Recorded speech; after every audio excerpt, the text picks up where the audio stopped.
In this section, you will learn how to use the Blancco USB Creator to create a bootable Blancco USB. First, let's open the application. You will need administrator rights to run the Blancco USB Creator. If you do not have administrator rights, talk to your supervisor.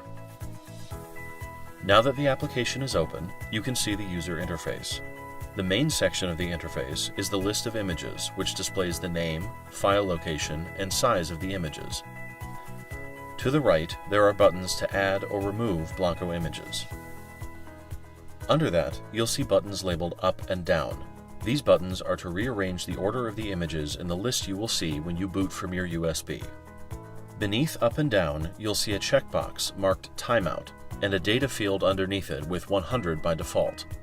This option determines how many seconds Blancco will wait for you to select an image when booting from your USB before it uses the highlighted image. In the bottom left corner of the window, you'll see a drop-down menu labeled Select Media.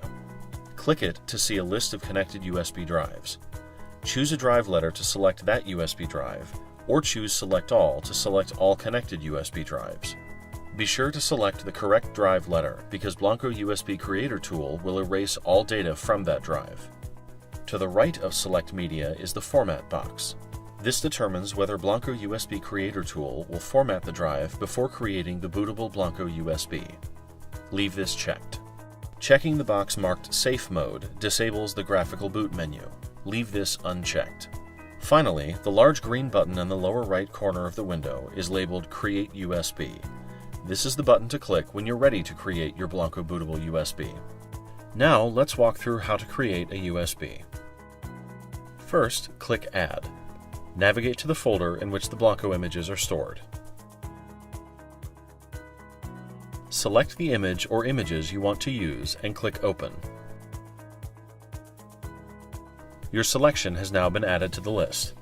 The file name of the image may not be very descriptive, but you can change the display name to make it easier for the technician to understand. To change the display name of the image, click the image once to highlight it, and then click it again. You can now enter the name you want to display for that image when booting from your USB. When renaming images, be specific and descriptive. You may know what each image does, but remember the technician may not. Once you are finished adding, renaming, and reordering your images, check your other settings. Make sure that you have selected the right USB drive. When you're ready, click Create USB. You'll see a progress bar slowly fill as the USB is made. When the process is done, you will see a message that shows the letter of the drive and whether or not it's been completed. Do not remove the USB before the process completes. Removing the USB before the process is complete could corrupt the USB drive. When you see the word Done, you can remove the USB from your computer. You're now ready to boot any computer on the line into Blancco.